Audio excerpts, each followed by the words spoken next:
जय श्री कृष्णा। राधे राधे सभी को। ना हम वसामि वैकुंठे योगिना हृदय न च मद्भक्ता यत्र गायन्ति तत्र तिष्ठामि नारद। नारद, ना तो मैं वैकुंठ में निवास करता हूँ और ना ही योगियों के हृदय में, अपितु मेरे भक्त जहाँ हैं, मेरा गुणगान करते हैं, मैं वहीं रहता हूँ। भक्तों, यह पंक्तियाँ संत शिरोमणि जनाबाई के लिए बिल्कुल उचित हैं। आज हम यहाँ आपको संत जनाबाई के जीवन दर्शन कराने जा रहे हैं। जनाबाई संत नामदेव जी की दासी थीं। संत जनाबाई को महाराष्ट्र में एक भक्त कवियत्री के रूप में भी जाना जाता है। उनका जन्म गोदावरी तट पर गंगा खेड़ में शूद्र कुल में हुआ था। इनके पिता का नाम दमा और माता का नाम करुण था। बचपन में ही मां की मृत्यु के बाद पिता संग जनाबाई पंढरपुर की यात्रा पर आए। पंढरपुर में श्री विट्ठल के दर्शन का 7 वर्ष की जना पर ऐसा असर हुआ कि भगवत मिलन की सच्ची प्यास लग गई। पंढरपुर के श्री विट्ठल मंदिर के सामने नामदेव जी के पिता दमा शेठ का घर था। जना के पिता ने विट्ठल भक्त दमा शेठ के हाथों में जना को सौंप दिया और स्वयं संसार से विदा ली। इस प्रकार 6-7 वर्ष की आयु में ही जनाबाई अनाथ होकर दमा शेठ के घर में दासी के रूप में रहने लगी। उनके घर में आने के उपरांत दामा सेठ को पुत्र रत्न प्राप्त हुआ। वही आगे चलकर संत नामदेव के नाम से प्रसिद्ध हुए। जनाबाई ने आजीवन उनकी सेवा की। नामदेव के घर में सभी लोग भगवान का भजन करने वाले थे। नामदेव जी के घर में 15 प्राणी थे। नामदेव के माता पिता स्वयं नामदेव, बहन, पत्नी, बेटी, 4 पुत्र और 4 पुत्र वधुएं और 15वीं जनाबाई। जनाबाई ने अपने अभंग मैं इन 14 जनों का नाम लेकर 15वीं मैं जनी कहकर अपने आप को नामदेव के परिवार में शामिल किया। जनाबाई के लगभग 350 अभंग मिलते हैं। इनमें कहीं भगवान के सगुण रूप का ध्यान है, तो कहीं निर्गुण निराकार का, तो कहीं परमात्मा के प्रेम का परम माधुर्य दिखाई देता है।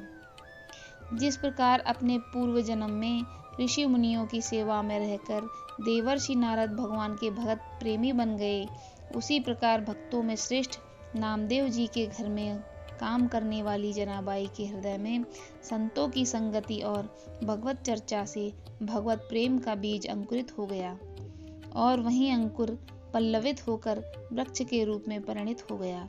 जनाबाई भगवान विट्ठल की अनन्य भक्त थीं। उन्होंने भगवान को गौ माता और स्वयं को बछड़ा माना है। जनाबाई को जब भी काम से फुर्सत मिलती, वह घर के सामने मंदिर में जाकर भगवान का रूप निहार आती। रात को मंदिर में जब सब लोग चले जाते, तब एकांत में मंदिर में भगवान के साथ हंसती, बात करती, गाती और भावावेश में आकर नृत्य करने लगती। जनाबाई नामदेव जी के घर झाड़ू देती, बर्तन मांजते, कपड़े धोते, जल भरते,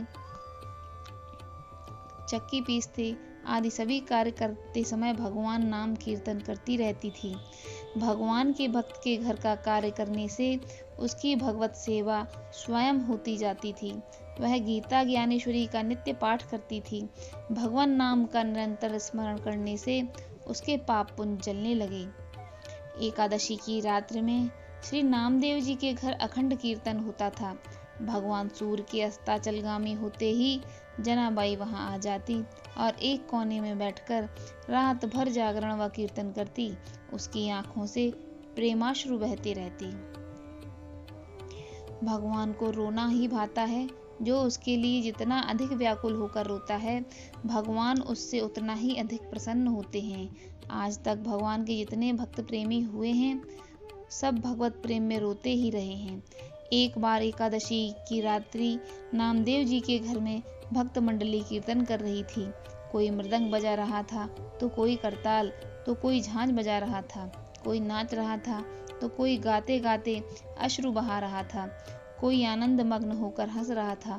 तभी भगवत प्रेम में तन्मय, न किसी को तन मन की सुधिये, न इस बात का ख्याल है कि कितनी रात बीत गई। जनाबाई भी एक कोने में खड़ी प्रेम मग्न होकर झूम रही थी। संकीर्तन के आनंद सागर में डूबे लोगों को पता ही नहीं चला कि कब उषा काल हो गया। सभी लोग अपने अपने घर चले गए। जनाबाई भी अपने घर आकर आराम करने लगी। भगवत प्रेम की मादकता अभी उतरी नहीं थी। वह उसी में डूबी लेटी रह गई और उसकी आंख लग गई। जैसे ही आंख खुली, उसने देखा कि सूर्यदेव उदय हो गए हैं। वह स्वामी के घर कार्य में देरी होने से घबराती हुई नामदेव जी के घर पहुंची और जल्दी जल्दी हाथ का काम पूरा करने में लग गई।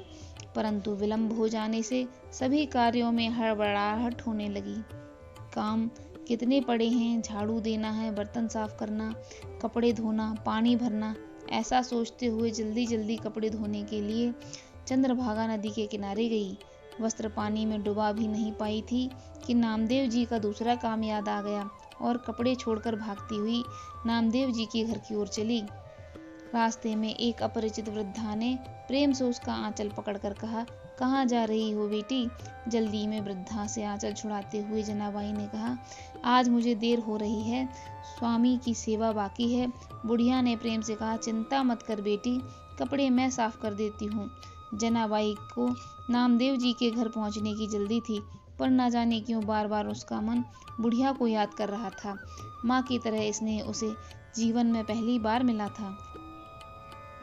नामदेव जी का काम खत्म करके जनाबाई नदी पर वापस आई तो देखा कि बुढ़िया ने सारे कपड़े साफ कर दिए हैं।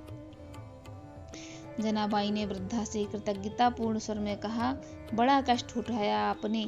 तुम सरीखी परोपकारी माताएं ईश्वर का रूप होती हैं। मैं आपका आभार मानती हूँ, इसमें आभार की कौन सी बात है। ऐसा कहकर वृद्धा वहां से चली गई। कभी आवश्यकता पड़ी तो मैं भी वृद्धा की सेवा करूंगी, ऐसा विचार कर जनाबाई वृद्धा का नाम पता मालूम करने के लिए उसे ढूंढने लगी, पर उसे निराशा ही हाथ लगी। जनाबाई कपड़े लेकर नामदेव जी के घर पहुंची, पर उसका मन वृद्धा के लिए बहुत व्याकुल था। वृद्धा ने जाते जाते न मालूम क्या जादू कर दिया था कि जनाबाई कुछ समझ न सकी। जनाबाई ने गट्ठर गदगद कंठ से सारा प्रसंग नामदेव जी को सुनाया। भगवत भक्त नामदेव जी लीलामय की लीला समझ गए और प्रेम में मगन होकर बोले, जना तू बड़ भागनी है, भगवान ने तुझ पर बड़ा अनुग्रह किया है। वह कोई मामूली वृद्धा नहीं थी, वह तो साक्षात नारायण थे, जो तेरे प्रेमवश तेरे बुलाए बिना ही तेरे काम में हाथ बटाने आए थे। यह सुनकर जनाबाई रोने लगी और भगवान को कष्ट देने के कारण अपने को कोसने लगी। इस प्रसंग के बाद जनाबाई का प्रेम और बढ़ गया। भगवान समय समय पर उसे दर्शन देने लगे। जनाबाई चक्की पीसते पीसते स्वयं भगवान के अभंग गाया करती थी। गाते गाते जब वह अपनी सुध बुध भूल जाती, तब उसके बदले में भगवान स्वयं चक्की पीसते और जनाबाई के अभंग सुनकर प्रसन्न होते। भगवान विट्ठल के दरबार में जनाबाई का क्या स्थान है, वह इससे सिद्ध होता है कि नदी से पानी लाते समय, चक्की से आटा पीसते समय, घर की झाड़ू लगाते समय और कपड़े धोते समय भगवान स्वयं जनाबाई का हाथ बटाते थे। एक दिन भगवान के गले का रत्न पदक चोरी हो गया। मंदिर के पुजारियों को जनाबाई पर संदेह हुआ, क्योंकि मंदिर में सबसे अधिक आना जाना जनाबाई का लगा रहता था। जनाबाई ने भगवान की शपथ लेकर पुजारियों को विश्वास दिलाया कि आभूषण मैंने नहीं लिया है, पर किसी ने इन पर विश्वास नहीं किया। लोग उसे सूली पर चढ़ाने के लिए चंद्रभागा नदी के तट पर ले गए। जनाबाई विकल होकर विट्ठल विट्ठल पुकारने लगी। देखते ही देखते सूली पिघलकर पानी हो गई। तब लोगों ने जाना कि भगवान के दरबार में जनाबाई का कितना उच्च स्थान है। जिस क्षण मनुष्य भगवान का पूर्ण आश्रय ले लेता है, उसी क्षण परमेश्वर उसकी रक्षा का भार अपने ऊपर लेते हैं। एक बार कबीरदास जी जनाबाई का दर्शन करने के लिए पंढरपुर गए। उन्होंने वहां देखा कि दो स्त्रियां गोबर के उपलों के लिए लड़ रही थीं। कबीरदास जी वहीं खड़े हो गए और वह दृश्य देखने लगे। फिर उन्होंने एक महिला से पूछा, आप कौन हैं? उसने कहा, मेरा नाम जनाबाई है। कबीरदास जी को बड़ा आश्चर्य हुआ। हम तो परम भक्त जनाबाई का नाम सुनकर उनका दर्शन करने आए हैं और ये गोबर से बने उपलों के लिए झगड़ रहे हैं। उन्होंने जनाबाई से पूछा, आपको अपनी उपलों की कोई पहचान है? जनाबाई ने उत्तर दिया, जिन उपलों से बिट्ठल बिट्ठल की ध्वनि निकलती हो वे हमारे हैं। कबीरदास जी ने उन उपलों को अपने कान के पास ले जाकर देखा तो उन्हें वह ध्वनि सुनाई पड़ी। यह देखकर कबीरदास जी आश्चर्यचकित रह गए और जनाबाई की भक्ति के कायल हो गए। नामदेव जी के साथ जनाबाई का कुछ परलौकिक संबंध था। संवत 1407 में नामदेव जी ने समाधि ली। उसी दिन उनके पीछे पीछे कीर्तन करती हुई जनाबाई श्री विट्ठल भगवान में विलीन हो गई। संत शिरोमणि जनाबाई के चरित्र का संक्षिप्त विवरण हमने आपके समक्ष कह सुनाया है। अगर आपको यह अच्छा लगा हो तो प्लीज़ इस वीडियो को लाइक कर दीजिए और हमारे चैनल को सब्सक्राइब कर लीजिए। धन्यवाद।